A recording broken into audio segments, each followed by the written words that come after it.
Fala galera, beleza? Bora ver aqui a parte de autenticação e autorização do Supabase.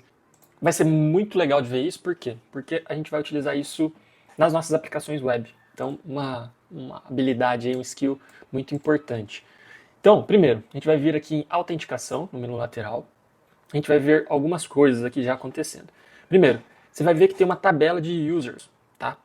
O que isso funciona? Ó, Authentication é uma parte externa aqui do projeto, mas se a gente for lá nas tabelas, a gente vai ver que aqui, ó, no Public, tem um esquema. Na próxima aula a gente vai falar um pouco de esquemas. Auth, ou seja, toda a parte de autenticação é gerida pelo Supabase, mas também faz parte aqui do nosso esquema de autenticação dentro do, tá? Então, lembrando que, ó, você já vai ter de graça a tabela de users. Essa tabela, em geral, a gente não altera, tá bom? Então, se você quiser, lá na sua tabela própria, por exemplo, aqui no esquema public, você pode ter aqui aluno e ele se conecta. Então, por exemplo, aqui, ó, você poderia se conectar com a tabela user ID, né? Então você poderia ter aqui uma foreign key apontando lá para auth, por exemplo, users, certo? Você poderia se conectar. Então, aluno.userid aponta para um usuário existente, que daí vem da autenticação do próprio Supabase, beleza? Então, só esse disclaimer para vocês saberem que tudo faz parte aqui do banco de dados do Postgres, beleza? Então, aqui na documentação sobre autenticação, vocês vão ver que tem muita coisa. Por quê? Porque eles permitem várias formas de autenticação. Então, primeiro, né, ele explica qual a diferença entre autenticação e autorização. E se a gente fosse desenhar aqui, né, a autenticação seria, ó, você tem aqui uma casa, né? Então vamos dizer que isso aqui é a nossa casa. A porta, tá, é a autenticação. A autenticação, tá? Então você pode ou não pode entrar nessa casa? Você tem a chave para entrar nessa casa? Tem a autenticação. A partir do momento que você está lá dentro daquela casa, vamos imaginar que aqui é um quarto, que aqui é outro quarto. Você é o filho. O pai pode entrar em todo lugar, a mãe também, mas os filhos não, certo? A autorização é dentro daquela casa, né? As pessoas já sabem quem você é, portanto você já se autenticou. Eu sei que você é o João, que você é a Maria, mas dentro da casa você pode ou não fazer algumas coisas, que a gente chama de roles, tá? Papéis que você tem naquela casa. Então, como filho, você pode entrar aqui no seu quarto, no banheiro, mas você não pode entrar no quarto dos seus pais. Tá? Então, essa é a principal diferença entre autenticação e autorização. Autenticação, checando que o usuário é quem ele diz que é. Ou seja, pô, já sei quem você é, pode entrar aqui na casa. Autorização, checar quais recursos o usuário está permitido acessar. Ou seja, quais quartos, quais cômodos ele pode acessar, quais coisas ele pode acessar naquela casa. Tá? Na prática, isso aqui geralmente está relacionado com o papel do usuário. Então, por exemplo, o usuário que tem papel de administrador pode criar coisas, pode deletar usuários, enquanto usuários com papel de, sei lá, usuário ou papel de membro, eles geralmente ter menos autorizações, menos permissões dentro do sistema, tá bom? Aqui, ele mostra quais as possibilidades. Então, o Supabase já tem de graça vários tipos de autenticação. As mais utilizadas, claro, Google, GitHub, principalmente essas duas, né? Mas também tem aqui o Twitter, então algumas autenticações para aplicações web que você vai mexer no celular, o da Apple. E bom, para a gente rodar isso aqui, a gente vai ver aqui, ó, em Sign-in Providers, certo? E em geral, a parte de providers por e-mail já está enabled, certo? E aqui vocês vão ver várias configurações bem legais.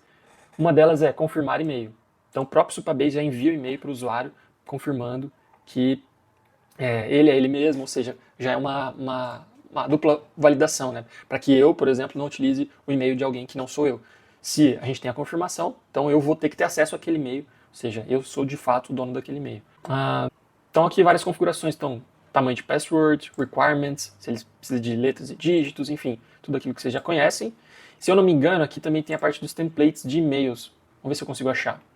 Ó, isso mesmo, aqui em e-mails você consegue mudar o template do e-mail que vai para o seu usuário, tá? Então você consegue mudar, ó, confirme cadastro, na hora de convidar um usuário, magic link, tudo isso já tem no próprio Supabase, tá, pessoal? Então, ó, aqui em e-mail você vai conseguir configurar isso. Se você quiser, por exemplo, configurar o GitHub, você vai precisar primeiro ativar e depois passar as credenciais, provavelmente aqui nos docs tem esse tipo de informação, tá bom? Então, isso aqui é o principal. Agora eu vou tentar testar aí com o Postman. Vou ficar aqui em Users. Primeira coisa que eu quero é criar um usuário, tá? E eu não preciso, por exemplo, confirmar o e-mail. Então, vou salvar aqui. Então, como que a gente faz isso? Vou pegar aqui o Postman, tá? Tô com ele do site URL, tá? Então, vamos pegar aqui o site URL da nossa aplicação. Então, para isso a gente vem aqui App Frameworks, vamos copiar o site, vamos colar aqui, tá? Vai ser uma chamada post, primeiro é o de sign up, tá? Então, vamos colocar aqui. Esse aqui é o Postman, para quem não conhece. E beleza, então aqui a gente vai colocar /auth, /v1, /signup. Tá, e onde que eu achei isso aqui? Aqui no github.com, no repositório aqui de auth do GitHub, você tem todos os endpoints, tá? Então um deles aqui é o post signup, que espera e-mail e password, tá bom? Então vamos lá. A gente vai passar aqui no body, vou colocar raw, JSON, perfeito. Então vamos colocar aqui e-mail, colocar meu e-mail e password 1, 2, 3, 4, 5, 6, certo? Vamos tentar enviar, é para dar errado, por quê? Porque a gente precisa passar uma API key, certo? Então vamos lá, vamos passar aqui, acho que no próprio, vamos passar como headers, mais fácil, tá? Então a gente vai colocar API key, e aqui lembrando, que a gente já aprendeu isso, é que a gente precisa usar a nossa anon key, então é exatamente essa. Por quê? Porque o usuário vai conseguir olhar isso pelo browser, tá bom? Então aqui a gente salva e envia. Então, ó, foi gerado, tá? Então a gente fez o sign up, ó, ele já gerou um token. Vocês também já sabem como utilizar esse token, vou copiar ele aqui e no jwt.io, colar ele aqui. Opa.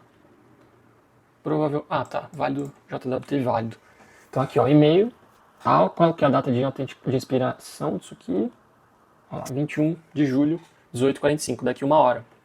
Perfeito? Então, tá aqui, um token válido. E provavelmente agora dá pra gente usar esse token para fazer o login. Vamos testar? Então, para fazer o login, vou copiar tudo isso aqui. Também vai ser uma chamada post. Vamos olhar aqui na documentação. /login ou sign in. Não, vai ser uma outra forma aqui. Auth token, /token, provavelmente. Isso aqui. Com grant type password. Então a gente vai passar e-mail, password com esse auth token, ok? Então, auth v1 token, interrogação, grant type igual password. E a gente vai passar no body e-mail e password, certo?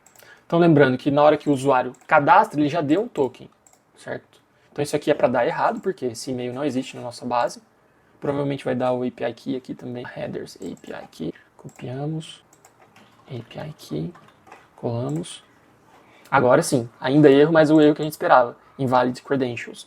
E agora se a gente muda, né, para tainan@devfellowship.com, 1, 2, 3, 4, 5, 6, o login funciona, certo? Então, um login simples. Isso por quê? Porque a gente desativou aqui a confirmação de e-mail. Se a gente tivesse deixado isso aqui ativado, não funcionaria o login depois do sign up, né? Faria o sign up, enviaria o e-mail, depois disso que o usuário ficaria apto a logar na aplicação.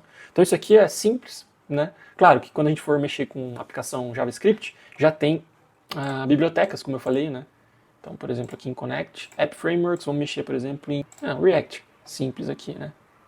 Então, ó, já tem o Supabase, você passa o URL e a anon key. Então, é da mesma forma que a gente fez aqui. Essa aqui seria a URL e essa aqui é a nossa anon key, certo?